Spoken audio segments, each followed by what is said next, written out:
Hello guys, welcome back. और आज की वीडियो में हम बात करने वाले हैं 2D अरे के बारे में। तो जो 2D अरे हैं, इसको देखने से पहले यदि आपने 1D अरे नहीं देखा है तो उसको आप ज़रूर देख लेना उस वीडियो को। ठीक है, तो यहाँ पर हम बात कर रहे हैं 2D। 2D का मतलब होता है 2 डायमेंशनल। ठीक है, इससे पहले हमने देखा था 1D, तो उसमें सीधा से एक कलेक्शन था। 2D के केस में क्या होगा, 2 डायमेंशंस आ जाएगी। और जब भी 2 डायमेंशंस की बात होती है तो आपके पास में रो और कॉलम, ये होंगे आपके 2 डायमेंशंस। सॉरी, तो रो होगी एक और दूसरी होगी कॉलम।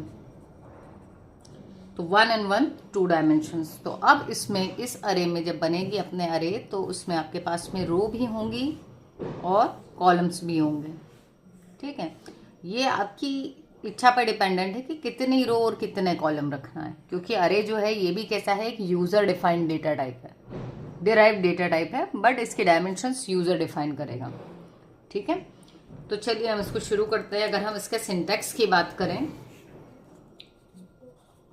तो सिंटैक्स यहाँ पर जैसा आपका 1D के अंदर एक ही सबस्क्रिप्ट लग रही थी, यहाँ पर आपको लिखना होगा डेटा टाइप। जिस भी डेटा टाइप का आपको बनाना है, अरे का नेम, ठीक है, और उसके बाद में आपको यहाँ पर रो कितनी लेनी है एंड इसमें लिखना है कॉलम। तो एग्जाम्पल के लिए यदि हम बनाएं, एक हम फ्लोट टाइप का अरे बना रहे हैं, उसका नाम रख रहे हैं ए, और इसमें डायमेंशंस हम ले रहे हैं, जो हमने यहाँ ले रखी यही ले लेते हैं 3। तो क्या होगा, इसके अंदर टोटल एलिमेंट्स कितने आएंगे, 12 एलिमेंट्स। उस अरे का नाम क्या होगा, ए। इसका डेटा टाइप क्या होगा, हर एलिमेंट आपका फ्लोट डेटा टाइप का होगा।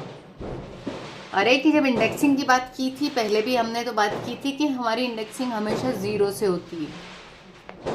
तो रो की भी जो है वो भी 0 से ही होगी, 0 1 2, ये आपकी रोज हैं, और ये जो है ये कॉलम्स हैं। रो कैसी होती है आपकी, ऐसी हॉरिजॉन्टल, और ये जो वर्टिकल डिस्ट्रीब्यूशन है ये आपका कॉलम है। कॉलम की भी नंबरिंग आपकी यहाँ से हुई है। तो अब अगर मैं 0 वाले इसकी बात करूंगी तो इसको क्या लिखेंगे, ए ऑफ 0 0। इसको क्या पढ़ते हैं, ए ऑफ 0 0। ठीक, तो ए का 0 0 वाली लोकेशन पे एक ही एलिमेंट होगा। ऐसे ही आप इंडिविजुअली हर एलिमेंट को एक्सेस कर सकते हैं, क्या बता के, रो नंबर और कॉलम नंबर बता के। तो अगर आपने लिखा रो नंबर 1 कॉलम नंबर 2, तो रो नंबर 1 में कॉलम नंबर 2, मतलब ये वाला यहाँ जो भी एलिमेंट आएगा। ठीक है, तो ये है हमारा 2D अरे।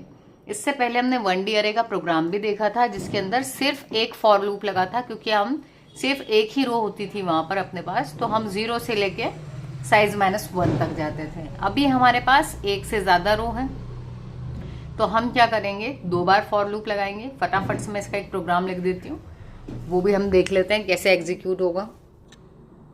तो चलिए अब हम देखते हैं। यहाँ पर मैंने एक प्रोग्राम लिख लिया है यहाँ, और यहाँ पे आपकी 2 हेडर फाइल्स आ जाएंगी। क्या किया है हमने इसमें कि मेन फंक्शन के अंदर हमने एक अरे डिक्लेयर किया है। देखिए, मैं जनरली अरे का नाम ए रखती हूँ, ये मेरी आदत है, बट कंपलसरी नहीं है कि आप यहाँ पर हमेशा अरे का नाम ए ही रखें। आपकी जो इच्छा हो आप इसका वो नाम रख सकते हो।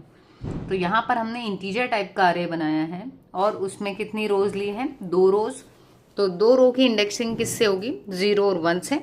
ऐसे 3 कॉलम लिए हैं, तो 3 कॉलम की इंडेक्सिंग भी 0 1 2 तक जाएगी, मतलब रो जाएगी 1 तक और कॉलम जाएंगे 2 तक। ठीक है, और हमने ये आई और जे 2 वेरिएबल्स भी डिक्लेयर किए, क्योंकि लूप में हमको इसको यूज करना है। और सी लैंग्वेज ऐसी है जिसमें आप जिसको भी यूज करने वाले हो, जितने भी वेरिएबल्स, उन सबको आपको पहले डिक्लेयर करना होता है। ठीक है, तो यहाँ हमने क्लियर स्क्रीन लिखा। क्लियर स्क्रीन क्या करवाएगा, आपकी स्क्रीन को क्लियर कर देगा, मतलब पुराना जो आउटपुट आया हुआ होगा किसी प्रोग्राम को चलाने पर, वो यहाँ से हटा दिया जाएगा। अब हम आए तो यहाँ आपको क्या मिलेगा, आउटपुट में मिलेगा एंटर 6 वैल्यूज। 6 क्यों, क्योंकि 2 3 6, टोटल 6 एलिमेंट्स लेने वाले हैं हम। अब हमने यूजर से बोला कि ठीक है, वो हम एलिमेंट्स लेंगे, तो अब यूजर वैल्यूज देगा, तो हमको क्या करना है, फॉर लूप लगाना है। ये जो बाहर वाला लूप है ये होगा रो के लिए, और ये जो अंदर वाला लूप है ये चलेगा कॉलम के लिए। ये देखो, हर रो में 4 कॉलम है है ना। और अपन ने यहाँ कितना लिया है, 2 रो लिए 3 कॉलम, तो हर रो में 3 कॉलम में ऐसे 2 बार चलेगा बाहर वाला लूप, और अंदर वाला लूप हर रो के लिए 3 बार चलेगा। ठीक है, तो हमने वही करा है यहाँ पर। ये जो रो है ये क्योंकि हमने 2 ली थी तो आपकी आई की वैल्यू 0 से 1 तक चलेगी, और ये जो कॉलम है कॉलम की वैल्यू 3 ली है तो 0 से लेकर 2 तक चलेगा। 0, 1 और 2 3 हो गए। अब हम जैसे ही पर्टिकुलर रो के पर्टिकुलर कॉलम में जाएंगे तो सबसे पहले आई की वैल्यू 0 थी, हम अंदर आए, जे की वैल्यू भी 0 हुई। हम किसके लिए चल रहे हैं, 0 वाली रो के लिए। तो जे की वैल्यू भी 0 है सबसे शुरू में, तो यहाँ पर जो भी वैल्यू स्कैन होगी कहाँ सेव होगी, यहाँ हम एक अरे बना लेते हैं। जैसे ही आपने ये डिक्लेयर किया तो यहाँ पर क्या हुआ, 2 रोज और 3 कॉलम का एक अरे बन गया। जब सबसे पहले आए तो आई और जे दोनों की वैल्यू 0 0, यहाँ पर जो भी वैल्यू स्कैन की, मान लो मैंने दिया 3, तो 3 आ गया आपका ए ऑफ 0 0 पर। फिर क्या हुआ, ये अंदर वाला लूप जब तक खत्म नहीं हो जाता तब तक हम बाहर नहीं जाएंगे। तो 0 था, आई की वैल्यू अभी भी 0 ही रहेगी, पर जे की 0 से बढ़ के 1 हो जाएगी। तो आई की वैल्यू 0 है, जे हो गया 1, मान लो वैल्यू दे दी 6। फिर आपका ये लूप फिर से चला, जे की वैल्यू होगी 2, 2 भी वैलिड वैल्यू है, तो यहाँ पर भी आप जो भी दोगे, मान लो 10 दिया तो यहाँ पर सेव हो गया। अब जे की वैल्यू 2 से जैसे ही 3 हुई तो ये जो कंडीशन थी ये हो गई फॉल्स, हम इस अंदर वाले लूप से बाहर आ गए। इससे बाहर आए तो किस लूप में गए, इस वाले में, जहां आई की वैल्यू पहले 0 थी अभी बढ़ गई, बढ़ के क्या हो गई 1। तो अब आई की ये जो 0 थी इससे हम आ गए अगली रो में 1 वाली में। फिर अंदर आए, जे की वैल्यू फिर 0 से शुरू हुई, तो फर्स्ट वाली रो में जो 0 वाला कॉलम था यहाँ पर आप जो भी वैल्यू दोगे स्कैनएफ फंक्शन उसको और यहाँ सेव करने वाला है। ठीक है, फिर आपकी जे की वैल्यू 0 से हो गई 1, तो हम इसी रो में आगे बढ़े क्योंकि आई की वैल्यू अभी 1 ही चल रही है। जब तक आपका जे कंप्लीट नहीं कर देगा तब तक आई बढ़ेगा नहीं। तो आपके जे की वैल्यू हो गई 1, जो भी वैल्यू दी वो सेव हो गई। फिर जे की वैल्यू हो गई 2, तो 1 और 2 में यहाँ आए, ठीक है, यहाँ जो भी दिया सेव हो गया। फिर जे की वैल्यू हो गई 3 हुई, तो 3 less than equals to 2 false हो गया, क्योंकि 3 2 से ना तो छोटा होता है ना बराबर, तो ये कंडीशन हो गई फॉल्स। हम आ गए इस वाले लूप से बाहर, आई की वैल्यू पहले 1 थी, अब क्या हो जाएगी, फिर लूप चलेगा तो 2, तो यहाँ पर भी आओगे देखोगे तो ये कंडीशन भी हो गई है अब फॉल्स, क्योंकि 2 लेस देन इक्वल टू 1 कभी नहीं होता, कंडीशन हो गई फॉल्स। तो ये दोनों लूप से हम बाहर आ गए। अब क्या होगा, अब प्रिंट होगा एलिमेंट्स आर, और अब आपको ये जो एलिमेंट्स हैं इनको प्रिंट करवाना है। तो हम आए यहाँ पर फॉर लूप में, फिर से हमने सबसे फर्स्ट वाली रो जो 0 से शुरू हुई थी वो ली। कितनी रो है, 2 रो है, तो 0 से 1 तक।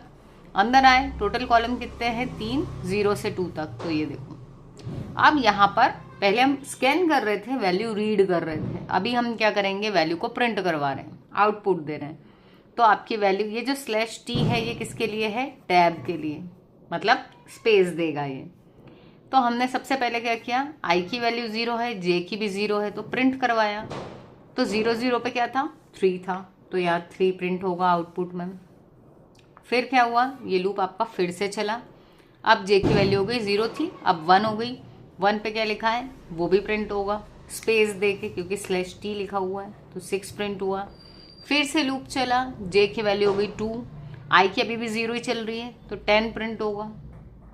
ठीक है, अब क्योंकि ये मैट्रिक्स फॉर्म में तो हम चाहेंगे कि ये वाली लाइन अगली लाइन में आए, तो इसलिए जैसे ही अब जे की वैल्यू 2 के बाद जैसे 3 हुई तो ये फॉल्स हो गई कंडीशन।